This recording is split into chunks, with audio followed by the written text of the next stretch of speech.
health, wellness, fitness, and everything in between. We're removing the taboo from what really matters in midlife. I'm your host, Michelle Folan, and this is Asking for a Friend. Oh, the aches and pains of midlife. Do you ever get out of bed in the morning and feel as if you've shrunk overnight and every joint is creaking as you try to gingerly walk to the bathroom? How about that twinge in your knee or that hip pain that you get when you're walking up steps? Or better yet, the nagging GI issues. Is it possible they could be related? Anna Rahe is a fascia-based movement coach who over her 25-plus year career has helped thousands of women in midlife find lasting change by restoring their bodies. As the founder of GST Body, Anna ran various studios, lectured and taught globally, and spent time on the faculty at the University of San Francisco. She's worked with celebrities like Robert Downey Jr. and Emmy Rossum, and has been featured in Shape, Elle, The Wall Street Journal, and more. Anna Rahe, welcome to Asking for a Friend. Hi, thanks for having me, Michelle. It's a pleasure to be here. Nice to meet you. Nice to meet you. And when your publicist had reached out about being a guest on the show, it could not be more perfect for this age group. So yes. I was really excited to get you booked because I know aches and pains are one of the things that women in this age group often complain about. Yeah. We blame it on menopause or osteoarthritis, like I said. Yeah. But we don't really know for sure in many, many cases. So I would love for you first to just tell us a little bit more about you and your path to becoming a fascia expert. Yeah. Okay. That's a great place to start because it kind of has a inverted story. I was 18 and I felt like I was living in a body that was 80. And that is not hyperbole. I literally felt so restricted and in pain and aches and sharp and dull kinds of, musculoskeletal. But I also had more severe symptoms like digestive issues and respiratory issues and depression and sleep problems. And I kept kind of like circling to so many different professionals, just asking, trying to deal with symptoms, right? And trying to find like what the cause was. Because I was 18, I should have been, for all intents and purposes, I'd walk in and they'd think that I was really healthy. All my blood work looked great and all my stats were fine. And I looked flexible because I was a dancer or I was trying to have a dance career. Uh-huh. I was a Pilates instructor, so I knew bodies pretty well at that point. I had gotten certified quite young. And I would just go to people and they'd run additional tests. I had MRIs, I'd have CAT scans, I'd have, this poop test and this, colonoscopy, and just trying to kind of put together the forensics that was wrong. And no one really could touch into it. And I started noticing that there was kind of like these through lines that like, if I had a lot of severe musculoskeletal pain, it would also show up in that I was a runner and just stay fit for dance. And so some days I'd go out and I'd run through Golden Gate Park and I'd feel like I was training for a marathon. I had power and I had respiratory health and vitality. And I would go 3 days later and do the exact same run. And I felt like a 10-pack-a-day smoker. Oh, wow. And it was like literally like I needed an inhaler and I couldn't get up the hill and my muscles were cramping. And so I started to really look at my own journey and be like, these symptoms actually seem very different because we parcel the body out into different body parts rather than seeing it as an integrated whole. And especially this was true way back, this is 25 years ago. And so every specialist was like, trying to poke into their specialty, but no one was looking cross-discipline, being like, this could be something like this. Even the East and West integrative medicine doctors that I went to, they would, there was good training. I've taken pieces from things that I learned in my journey and obviously implemented into what I do today. But I think that as a whole, people still look at symptoms rather than digging to source, kind of looking. And so right. I tripped on fascia because I had learned about it in a Pilates certification Rolfing, like it was a kind of an extra workshop you could take. And it was on the emotional body, not about muscular skeletal stuff. And this woman just introduced me. And so at one point I was like in San Francisco, just desperate. I was miserable. I was like scared because I was like, I can't live like this for the rest of my life. And it felt like no one could help me. Well, you didn't know. You didn't know. No. You could have had MS. Like all these, like you start thinking of these phantom like diseases that, That's right. And your brain kind of goes scary and goes haywire, right? Sure. And so at one point, I think it was a divine intervention. I was just like laying on my studio reformer. I was teaching out of my house at the time and attending the University of San Francisco. And I remember just laying there and being like, this is not muscle. This is not bone. And I was poking around in my guts. And I think it was this divining moment where I was like, could this be fascia? Wait a second. What is fascia? I know what it is in my head, but I didn't really remember. So I started just kind of doing this deep dive into fascia, and it turned into a 25-year journey of just refining, and a lot of the stuff that I was finding wasn't answering the experiences that I was having. Back 25 years ago, most of fascia work was done with manual therapy. It wasn't really the focus of movement yet. And so I got Rolfed all the time. And sometimes Rolfing would flare up my symptoms and not help them. And other times. What's Rolfing? Okay. Rolfing is a type of body work started by Ida Rolf. She was a brilliant thought leader in alignment, being a source for vitality in the body, and being able to fix posture through working with the connective tissue system. And so she found ways of actually taking the fascia and using manual techniques, kind of like sculpting, right? And trying to get fascia. It's very much a kind of attractioning and pulling on skin. It's very painful. It's very painful if you talk to anyone, and they tend to cry because it probably releases things. And I did. I was 20 when I had my first session, 18 something around there when I had my first session, series of 10. And so it's just it's a viable work. It has other branches like Heller work, and it has roots, some shared with Andrew Tiller Still's work, he was the father of osteopathy. He was tapping into more of the visceral aspects of fascia. And so it's kind of like all of the, fringe healers were tapping into this thing, but there wasn't a lot of science behind it at this point. And so they used their language to try to describe what they were finding and what they were feeling. And it was a pretty cool, magical time because it was like the very first peek behind the curtain of like, what is this stuff and why? And so it was really interesting, even though they're still really focused on the structural aspect of fascia, which is like the fiber type. And we can get into that a little bit later when it comes to what we're doing that either hurts it or why we're experiencing pain in it, what causes restriction. But the fiber aspect and the structure of it rather than actually the fluidity of it. And so I found that sometimes I would go and have these sessions and I would feel looser, but it always would come back. My tensions would always come back.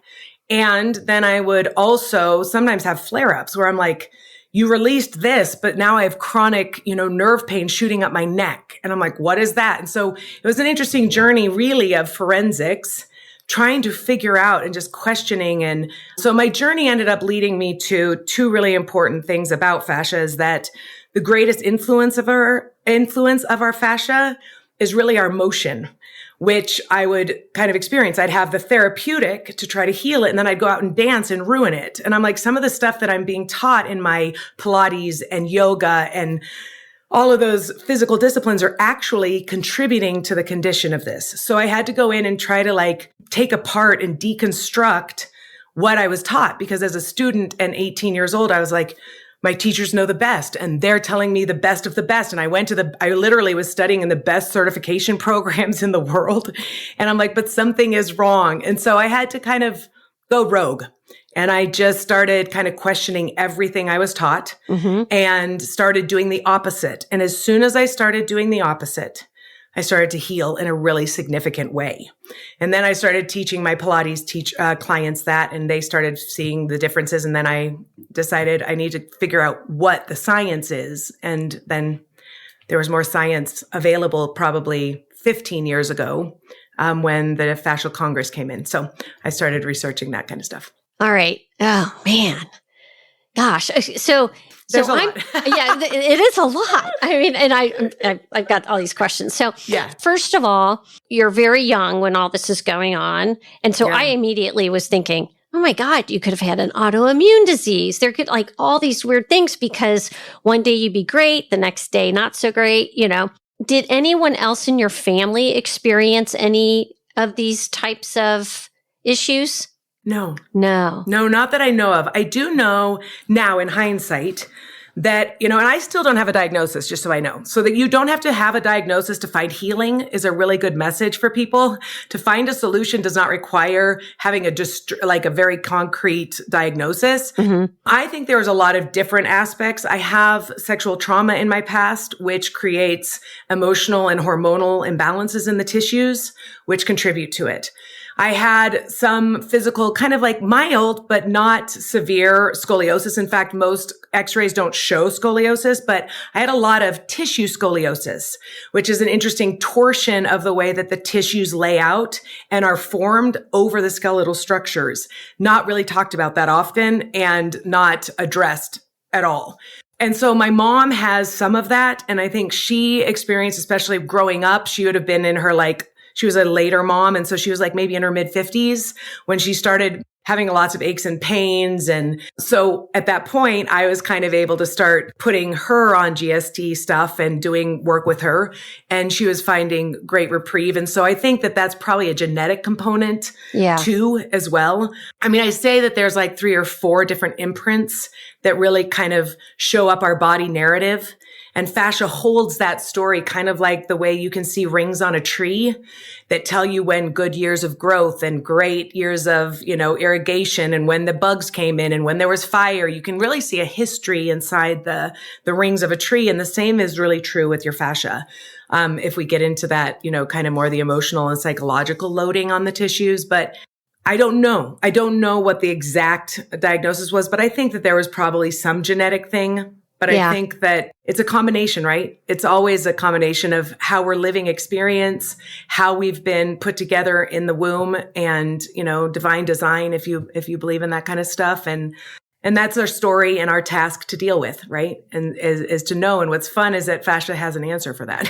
And I do believe that life experiences and how we handle them emotionally and how we bottle them up or express them can absolutely affect our health in a multitude of ways. So I hear that loud and clear with you. Mm-hmm. Can you explain for the audience a little bit what fascia really is?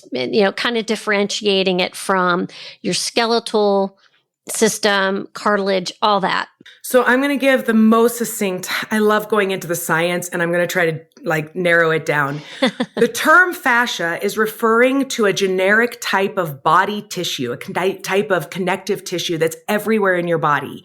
It's kind of, when you say the word fascia, it's kind of akin to being like, my shirt is made of cotton, or my jeans or my pants are made of linen, so we have a bunch of different types of fascia, loose and reticular and all these types of fascia in the way that it looks kind of like fabric. So you have Gore-Tex for, heavy sportswear, and then you have daily wear of your jeans. And that's kind of like the musculoskeletal fascia, the myofascia. When you come back out from just a tissue, kind of perspective, fascia actually is really significant because it organizes a complete body system, similar to your digestive system and your cardiovascular system and your endocrine system. This body system comes complete with its own organs.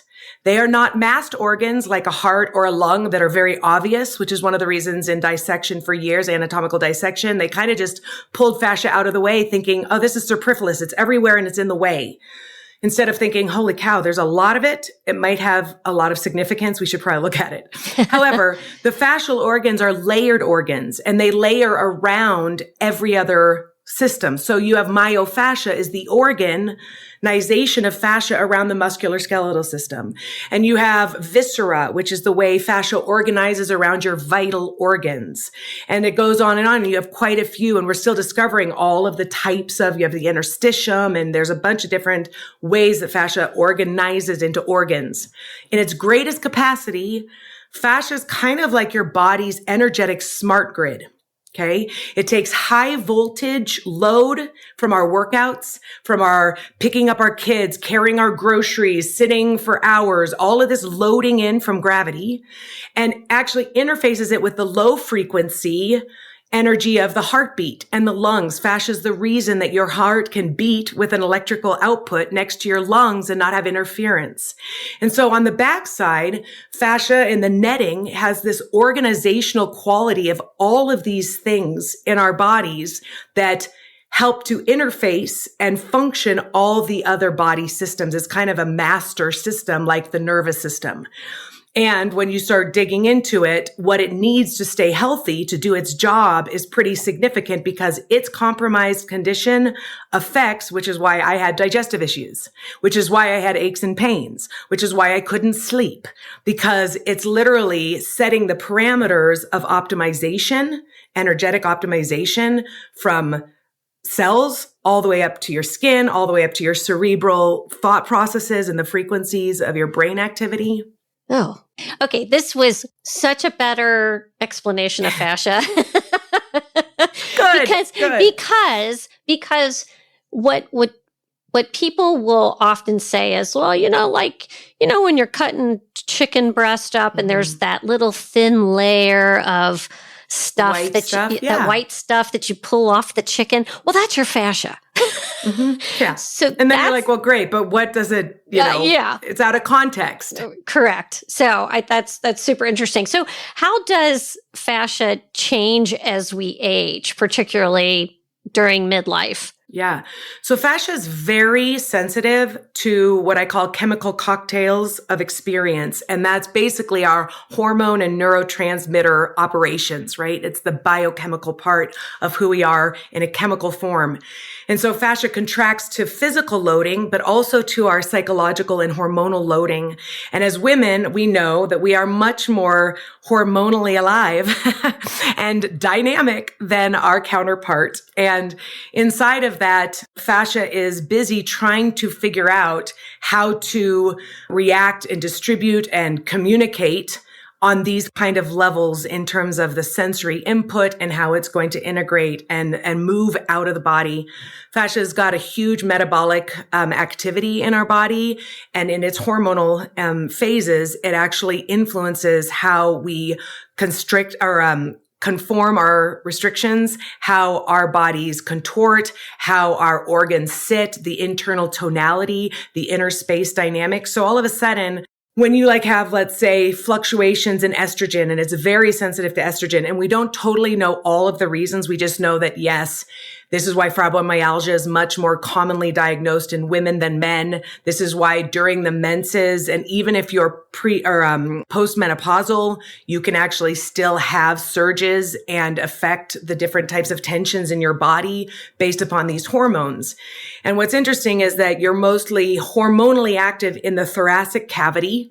And so fascia tends to restrict there, become overly dry, overly rigid, and then it will actually take away from the strength and the elasticity in your muscles of the limbs, which is where we tend to get aches and pains in our knee joints, low back problems, cervical spine as it's exiting the body, as the hormones are trying to process into motion. That's the way that fascia metabolizes the stresses. And so most women would probably feel quite a flux as their complementary system, the endocrine system, is trying to figure out how it's working. And it's interesting also that the endocrine system is what is the primary channel of our estrogen brain.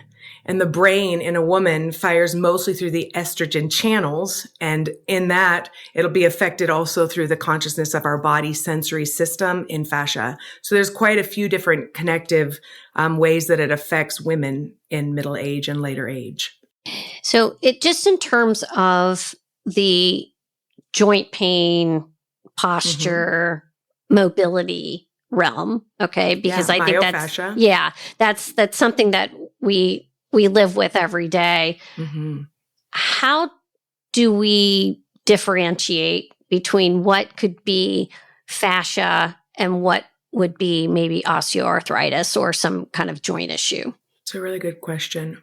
I think that the basic line for people is how they're, but it takes body awareness to do that. Let me just think about how to explain this, because I was going to say feeling it. There's so many different ways of feeling pain, and different receptors give off different information. I think that by the time you're 50, lifestyles and the way we use our body naturally leads to degenerative capsules and the osteoarthritic conditions. That doesn't have to be the case if you catch it early enough. So there's a level of that, and fascia really works with that more in terms of the compression versus the traction tensions. You will feel it more towards the skeletal system if you are really experiencing osteoarthritis. Mm-hmm. You will feel it more in the dense tissues, and each tissue has a different kind of sensation. So you'll say, okay, I feel like my knee feels stiff. That would be fascia. If you feel like your knee won't hold you and there's too much like power that's going through or force that's going through the capsule, you'll probably have some type of surface reticulation. If there's severe restriction in your joints, it's probably osteoarthritic and not just fascia, because then you're changing the actual shape of the capsule, and that will change range of motion. When you were talking about when you were younger and some of the GI issues that you were having that were, fascia related. So I get how if you were experiencing a joint issue and working with that fascia through movement and through massage and stretching and all that, how do you affect some of those inner systems that aren't necessarily accessible with the hand? Such a good question. Oh my gosh, thank you. This is my jam. I love the musculoskeletal stuff, but I really like whole body care. What I do is, we talk about it, holistic body care, because fascia is then innervated, which just means wired deeply into your ANS, your autonomic nervous system. Okay. So it is an autonomic function and has deep, deep influence over things that you usually can't control. However, fascia has the ability to contract like a muscle. Okay. It has cells that, like a muscle, can actively contract on command. You can control the way your fascia contracts. And this was really the nucleus of what started my journey of freedom, is because I would go out and have all these people rub on me and try to touch me in these places. And there were simply places that people couldn't touch. And I'm like, you can't get deep enough. You can't actually get your guts under the lining of my. But what I discovered first through the myofascia is that if I moved my fascia in a very similar way, I would do hours of laying on balls, and I'd feel my fascia melt and spread and release. And then I'd get up and it would all tighten up again. And I'm like, this is not sustainable. I cannot lay for 3 hours a night. Someday I want kids. Someday I want to have a career. Yeah. So I was like, what if I could do the thing that ball is doing? What if I could command it? What if I could control that? So this spreading flexion, this flux of tissue. So I started studying that, and I could do it on command, and I could do it regularly. What was really cool is that action can be done by the fascia that surrounds your organs. So if you have a lack of motility around a part of your intestines, you can go in and teach the tissue how to actually contract in a way that starts to free up the fiber so energy moves through that, so that it takes the kink out and diverticulitis doesn't become an issue, or it can actually help to move the flora of your guts in a more healthy motility. And so the fascia that I love dealing with is being able to teach people how to do this on command, because all of a sudden, the fact that you can control it and the fact that it's wired to autonomic functions, that's how I healed my respiratory system, because I could actually control the way the lining of the lungs and the fascia around my lungs behaved. And when you do that, all of a sudden you have greater reach inside. It's an inside job. Fascia gives you much better access to changing things that were previously thought to be inaccessible. All right. So I get how like stress and anxiety could restrict the movement of your fascia. Like you physically can tighten things up in your body. Feel it, yeah. Yeah, feel it through emotion, right? So how do you release that without touching it? It's a great question. You actually have to move it. Okay. Whether you touch it from the outside, we do a lot of touching because it's educational. Mm-hmm. But once you teach the tissue to do it, fascia naturally has this flux, okay? Fascia, force comes in, stress, whatever you want to call it. It can be psychological stress or stress load on the tissue. And it fluxes and it uses its flux to send that energy across the broadband fibers of the netting, the whole wide network. In that process, it's distributing and diluting the impact of that stress load. If you don't dilute it, if you don't share it and distribute it, then you can get what's called contracture in the tissue. And most people don't have healthy ways of dealing with their stress. They don't know how to create that kind of freedom of release through purposefully putting their stresses into animation. And so we live with constant contracture in our tissues. And over time, that actually can create even additional stress on the body because fascia that doesn't move doesn't distribute. And when you have that, you have these hubs of high density, high stress load areas. And that's usually what tends to lock the system down and start to create more pathologies, like body-wide pathologies. So really what you need to learn how to do is move your fascia. And if you understand the principles, even if you don't move the fascia, you can move your body in ways that elicit the organic function of fascia. Okay. Most people just need to learn to use their fascia again because their system that is naturally occurring is broken. It is so restricted, it's so locked down that they have to reprogram it, if that makes sense. That's where the therapy comes in, right? Yeah. But if you know the right things that fascia needs in movement and in energetics, all of a sudden you can just do that through your day. You can do that in a stressful situation and your fascia will release immediately. It would put you into parasympathetic response mode and calm the nervous system. And so all of a sudden your body becomes a tool, right? A really highly evolved kind of tuning fork for the tensions that we have, as well as provides the solution. And you have to put every single stress in your life into motion, whether it's emotion, energy in motion, or whether it's physical motion. And that's where fascia has the same interface to do both of those things. Right. And so then I'm starting to think, okay, so if you don't address it, this is where chronic inflammation and everything kind of comes into play. So it's important to address it. And so I understand that. So I guess one of my other questions was how the nervous system and the muscular system, when you say moving, so it give me an example. Like, great. Okay. So let's say this real quickly for your listener. Your muscular system and your fascial system are wired very differently to your nervous system. One is an adrenal system. It is to be your getaway car. Your muscles are made to be activated for high power for short loads of time. Okay.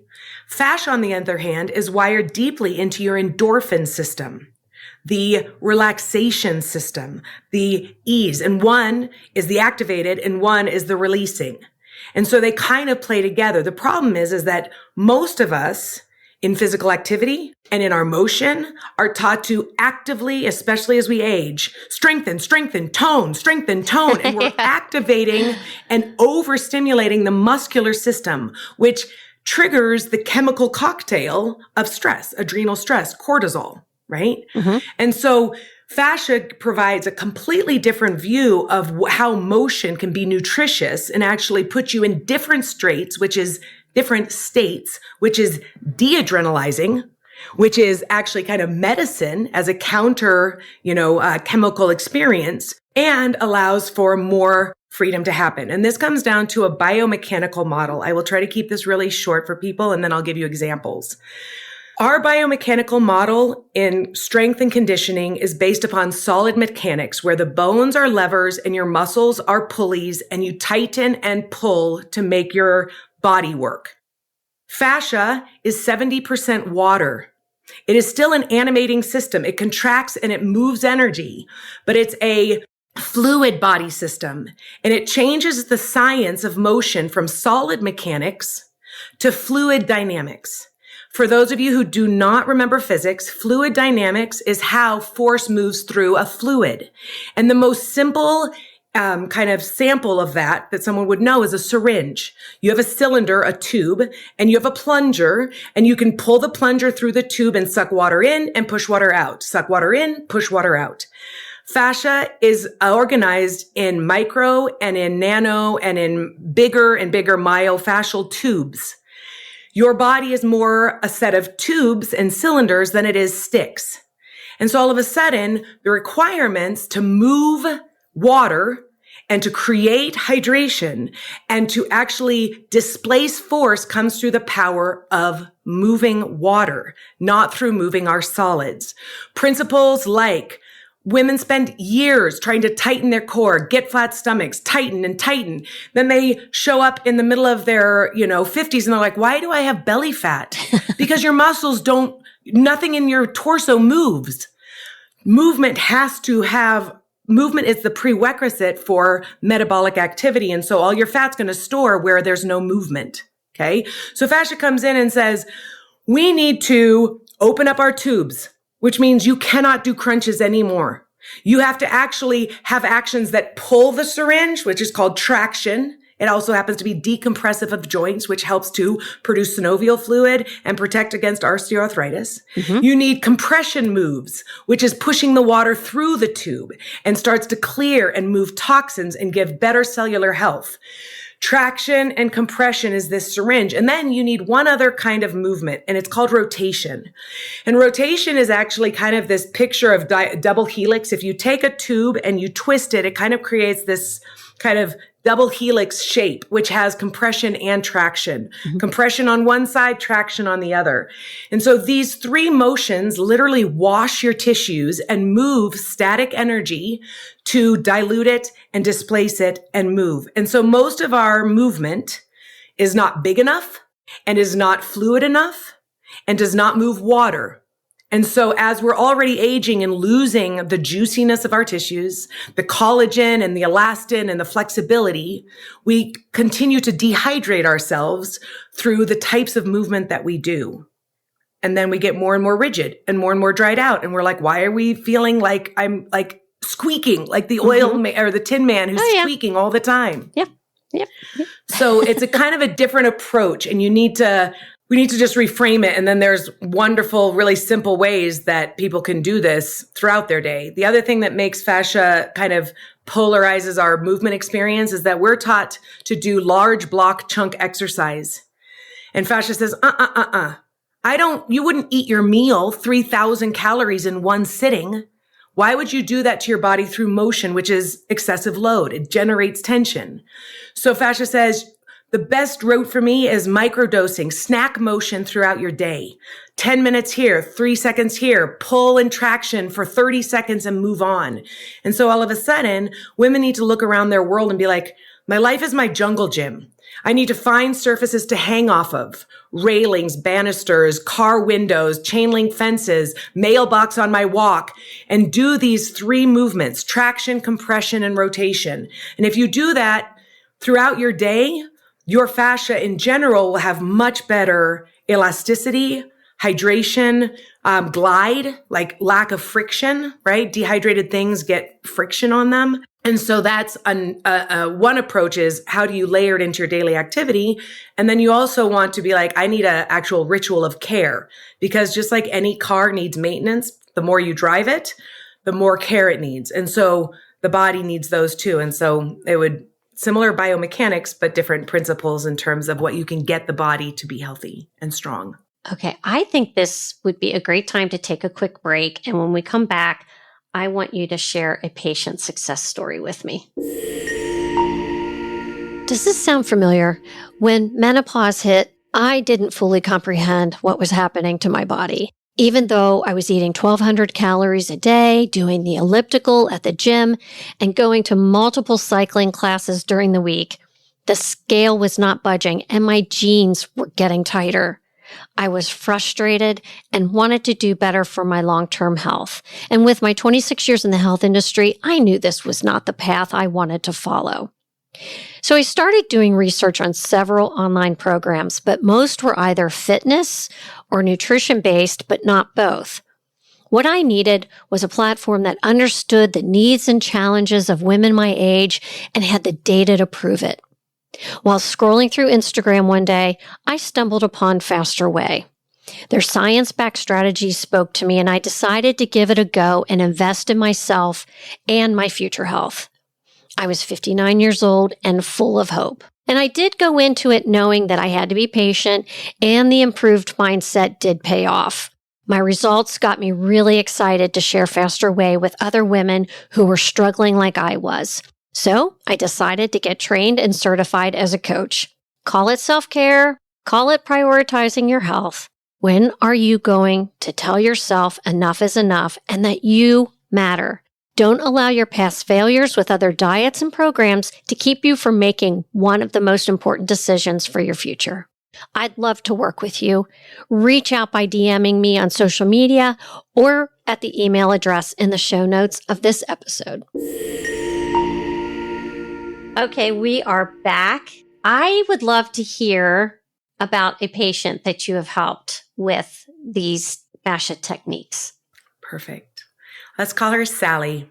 It's really good. Okay. Sally came in to me at 39. She was actually a chiropractor, which is kind of interesting, knew a lot about the skeletal system and muscles, and she was very protective of her information, but also of her body.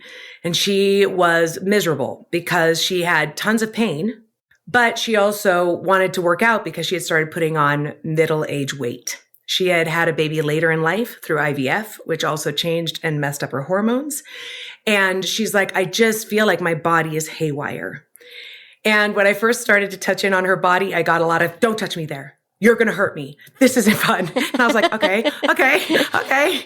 And pretty soon I was able to have her start feeling deeply. One of the most beautiful parts about fascia is it really connects all people, but especially women who tend to kind of live out of body deeper into themselves, a deeper sense of connection to self. And she was really consistent. She was very like, okay, I went home and I had 2 days of no pain. And I was like, great. And then that 2 days turned into 5 days of no pain. And then all of a sudden in a month, she's like, you know what? My bowel movements are so much more regular. I've started to lose some of my belly fat. And I'm like, great. Okay. And we weren't doing cardio. I was like, don't do cardio. We're just going to do the moving of your fascia for right now. Let's make it therapeutic because she was afraid, so afraid of getting more hurt. Mm-hmm. And so I tend to end up getting people who have complicated bodies and are afraid of getting hurt and have searched for everything.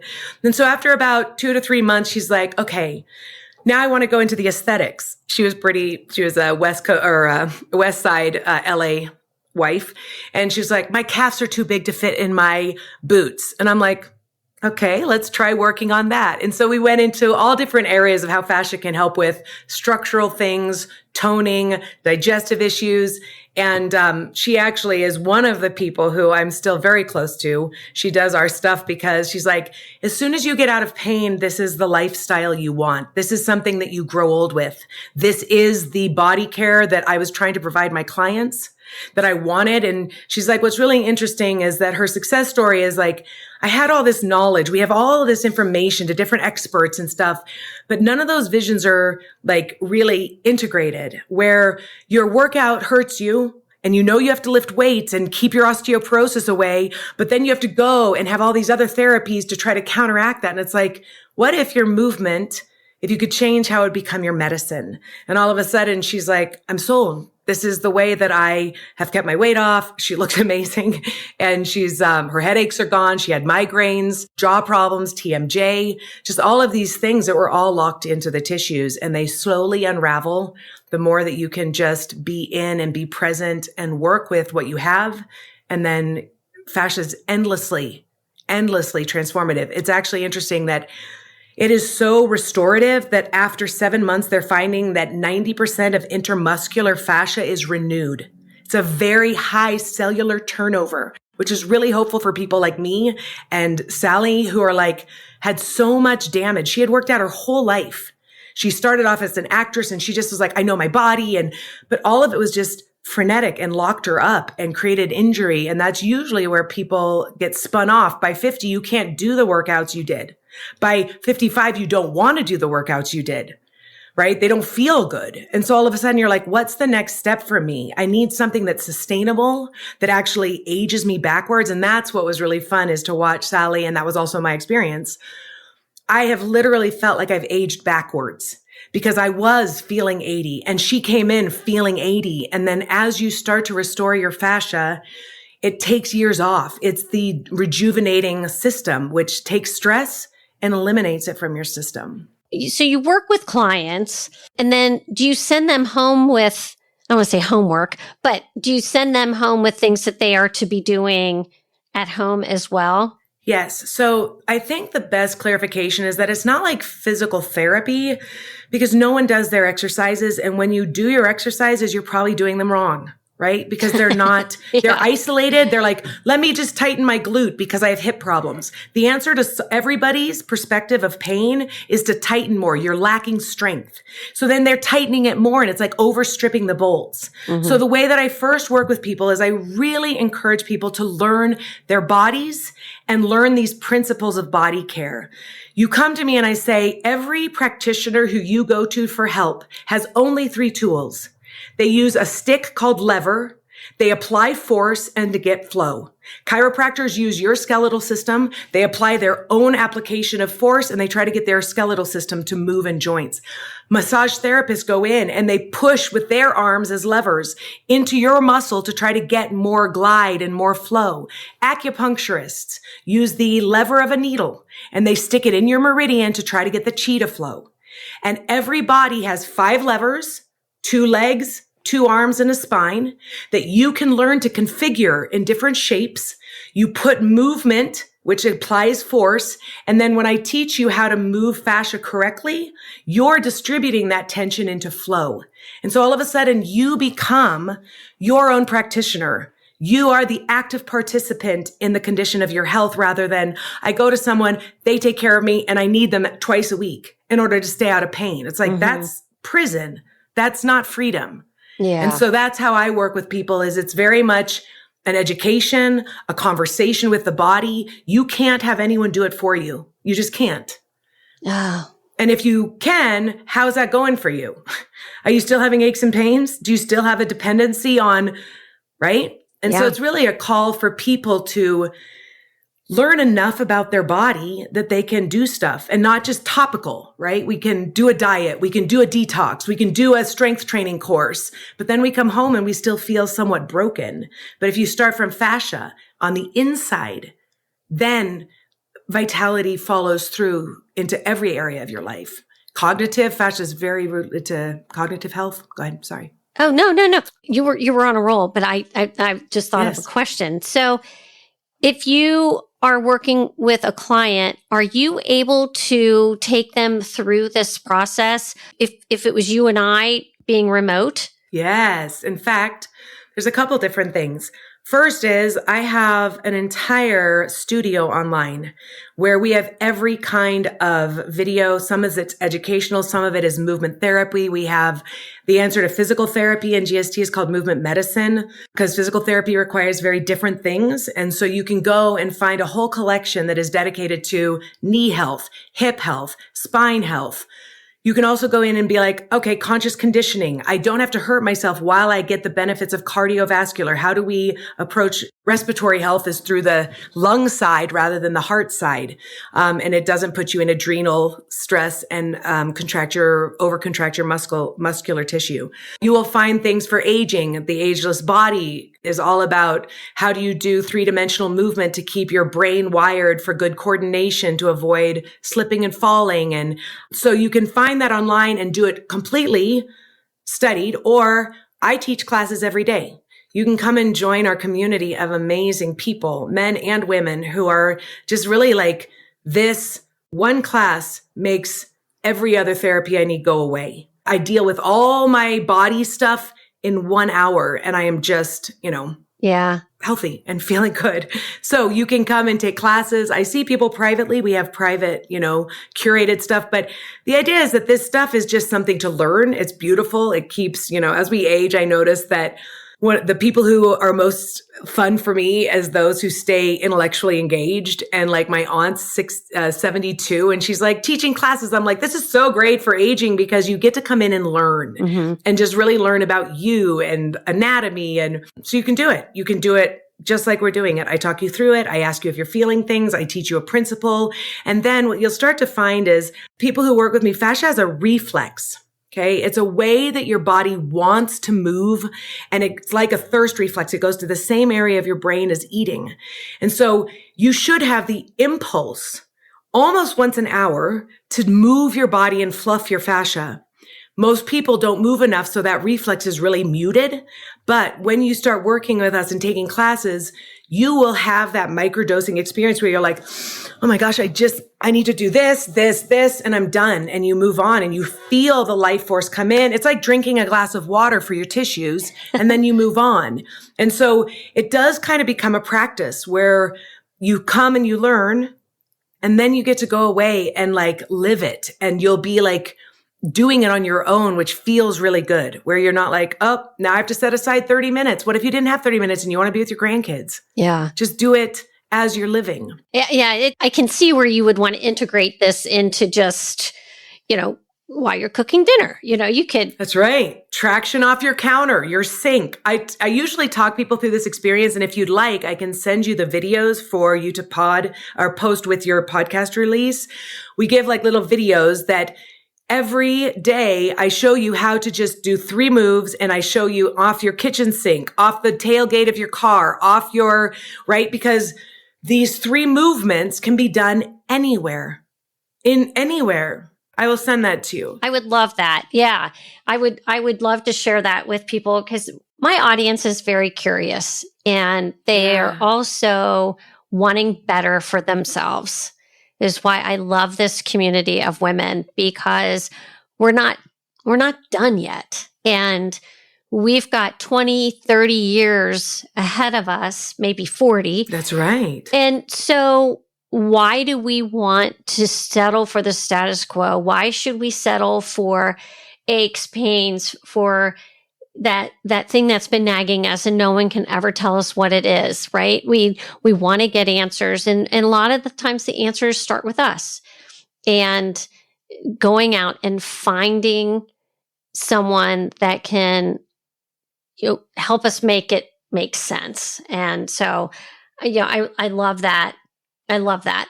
One other question is what new research is emerging with the trends in fascia care? Yeah. What I'm sharing with you is pretty much the cutting edge, which is fascia is a fluid and it needs very different things. And while therapies, I am a big fan of therapies and I still do body work on people and we have manual aspects. But the truth is that fascia needs quite a bit of load, quite a bit of force, and quite a bit of repetition in order to cellularly remodel. Okay. The remodeling doesn't come from the fiber side. It comes from the fluid side. So when your fascia is squeezed like a sponge, when water moves through the fibers, it activates the cells that are needed for good restoration and remodeling of our tissues. And so all of a sudden, hydration in the tissues and movement steps up in terms of importance of how is your fascia laying down month after month? How are you actively reconstructing your knee? And with most therapies, even though they can be like helpful in terms of monitoring and kind of like, what's the word that is very explainable? My blood sugar just dropped. Where you have to management. It's like, it's good for management. But for most women, I think they want solutions, not management. And so go get a massage because it feels good. But science is saying that it's really important that you move and live in your body differently. Okay. Yeah. That's it. Because the cells are constantly restoring and how they restore is up to you, not up to a therapist. Nobody can massage you enough. You can't afford a massage therapist enough to actually influence the actual remodeling process. Maybe the condition, it can loosen it. It can give temporary hydration. But if most people at 50 have some fascial damage by 50, and so the point comes in to, I need a sustainable solution for longevity. And the only one I know is changing how you move. And that means that you have to learn something about movement, right? Most people have been so atrophied in their movement or have had done so much bad movement, junk moves, that they need to relearn what would organically be available to them, right? And when they do that, then the body can restore on its own. I love it. Yeah, that's very well said. Thanks. It was kind of like, I feel like we all just got a pep talk. I think so. It's my belief. I mean, I'm breathing. I have a 2-year-old and I'm 46 years old, turning 47 next month.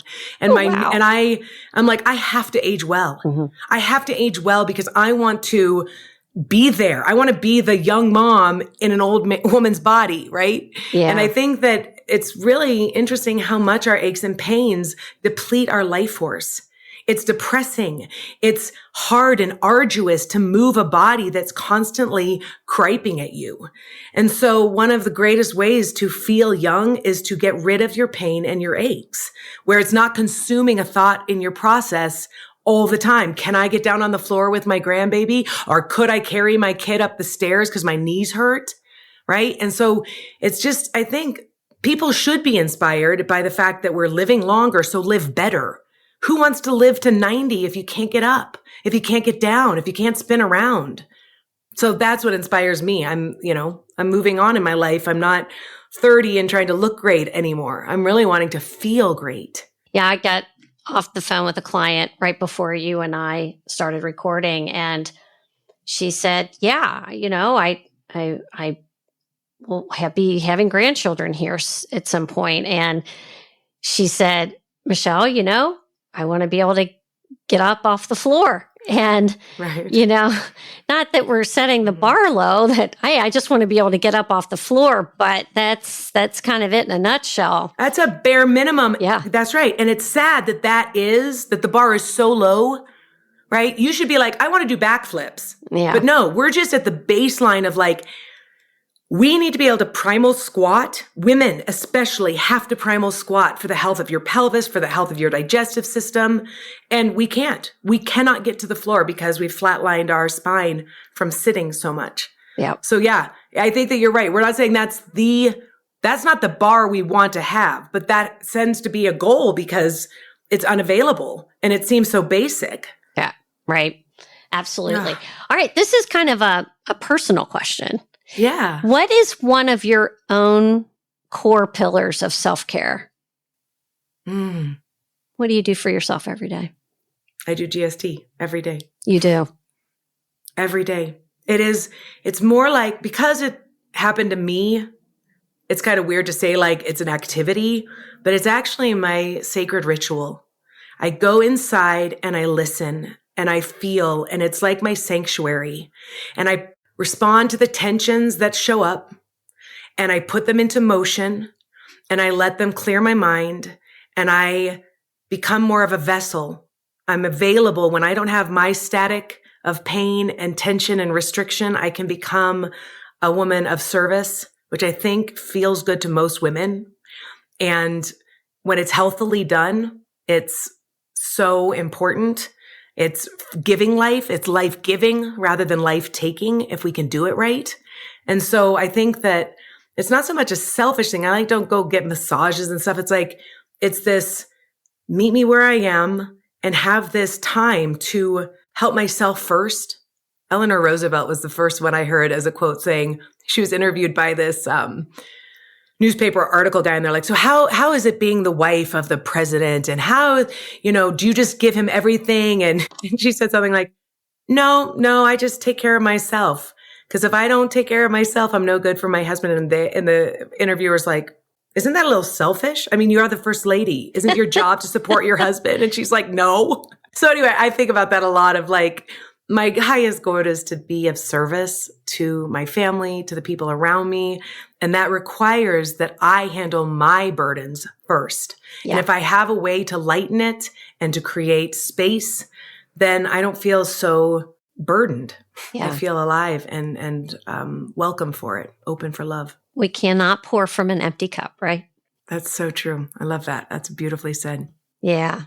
Anna Rahe, where can the listeners find you? Come and see me at GST gstbody.com, GST Body.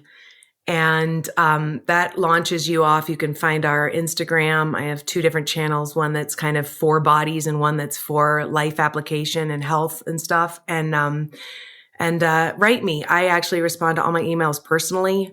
I really love to talk with people and connect through the body and the journey. So come and find me. And I love working with all types of people. Wonderful. Anna Rahe, thank you for being here. Thank you for hosting me. It's been a pleasure. I love what you're doing. Thank you. Hey, thanks for tuning in. Please rate and review the show where you listen to the podcast. And did you know that asking for a friend is available now to listen on YouTube? You can subscribe to the podcast there as well. Your support is appreciated and it helps others find the show. Thank you.